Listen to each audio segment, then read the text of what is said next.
আপনি দেখছেন news now, আমরা জানি কোনটা খবর।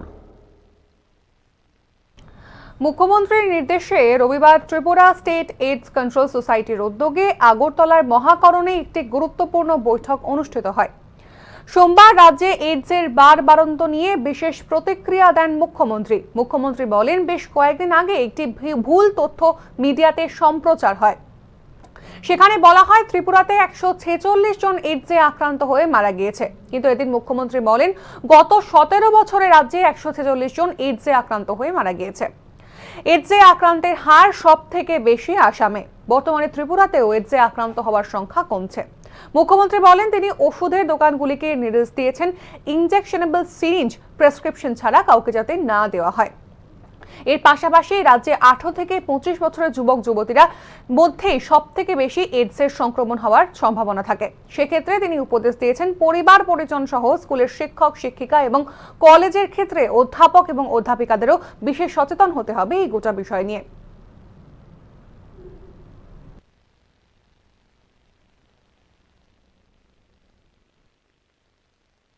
হয়েছিল যে ত্রিপুরাতে নাকি প্রায় অ্যাবাউট 46 পেশেন্ট নাকি মারা গেছে।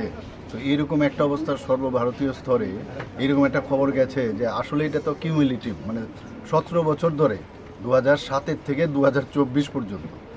তো আমি গতকাল এই কারণে একটা মিটিং করেছিলাম যে আসামের সবচেয়ে বেশি কিন্তু আসামে কিন্তু এই আক্রান্ত আমি যা দেখলাম, সিকিমের সবচেয়ে কম, ত্রিপুরাও কিন্তু অনেক রাজ্যের থেকে অনেক কম মানে আক্রান্ত। কিন্তু আমি এদেরকে এটাই বললাম যে আমরা এর জন্য অ্যাওয়ারনেস খুব ইম্পর্টেন্ট এবং সোর্সগুলো বুঝতে হবে কোথার থেকে হয়। এখন ইনজেক্টেবল নিয়ে বলে ইনজেকশন দিচ্ছে, ইনজেক্টেবল সিরিঞ্জ ইত্যাদি। তো এই বিষয় নিয়ে আলোচনা করেছি যে কথায় কথায় ইনজেক্টেবল সিরিঞ্জ, বিশেষ করে ওই ডায়াবেটিসের যে সিরিঞ্জগুলো এই মেডিকেল শপ থেকে কিনে আসে। তো আমি বললাম প্রেসক্রিপশন ছাড়া কতগুলো, মানে আমি আমার সুঝাও ওদেরকে দিয়েছি যে প্রেসক্রিপশন ছাড়া যেন সিরিঞ্জ না দেওয়া হয়। আর স্কুল কলেজে আমি যে ডাটাটা কালকে দেখলাম, সেখানে বেশিরভাগ ক্ষেত্রে 16 থেকে 25 বছরের ছেলেমেয়েরাই কিন্তু আক্রান্ত। এবং আমি এটাও বলেছি যে ওই বয়সটা কিন্তু খুব ভালনারেবল বয়স।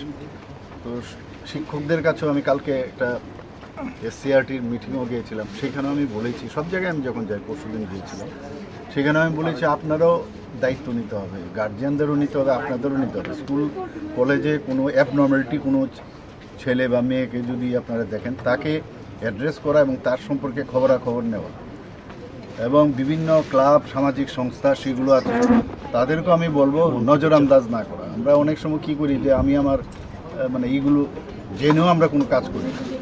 পুলিশকেও আমি বলেছি, আপনারা এসপি সাহেবদের বলেছি, আপনারা কিন্তু যদি আপনারা ঠিকভাবে কাজ করেন, কোন জায়গায়, কোন গলিতে, কোন অন্ধকারে, কোন যেখানে মানে অনেকগুলো বিল্ডিং আছে যেগুলো ভাঙা অবস্থায় আছে, তো ওই সব জায়গার মধ্যে কিন্তু এই ঘটনাগুলো বেশিরভাগই ইনজেক্টেবল যে ইনজেকশনগুলো দেয়। তো আমি বললাম এই দিকে নজর রাখা। তো একদিকে আমরা অ্যাওয়ারনেস, আর একদিক দিয়ে আমরা চাইছি যে এটাকে যেখান থেকে ড্রাগসগুলো আছে বা যে এক তো ড্রাগস, দুটো বিষয়, একটা হচ্ছে ড্রাগসের বিষয়, আরেকটা হচ্ছে এইডসের বা এইচআইভি বিষয়। দুটো কিন্তু দুই দিক। আমি ইনজেকশন নিলেই একজনের যে এইডস হবে সেরকম না, অর্থাৎ সে কোনো ব্যক্তি যদি আক্রান্ত থাকে আর সেটা যদি বারবার কেউ আবার ইউজ করে, তখন সেটা হয়। একটা স্কিম আছে গভর্নমেন্ট অফ ইন্ডিয়ার, সেটা হচ্ছে এক্সচেঞ্জ সিরিঞ্জ।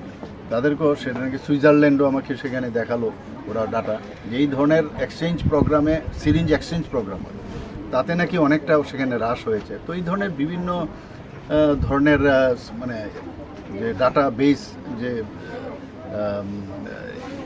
ইনফরমেশনগুলো আসছে, তার উপর ভিত্তি করে রিসার্চ হয় এবং একবার এক ধরনের ডিরেকশন আসে আমাদের, সেই অনুযায়ী কাজ করছে। এবং সেখানেও আমরা বলছি যে 0 পয়েন্টে যাতে আসে এইচআইভি এইডস, সেই দিকেও কথাবার্তা হয়েছে। স্যার, আমার শেষ প্রশ্ন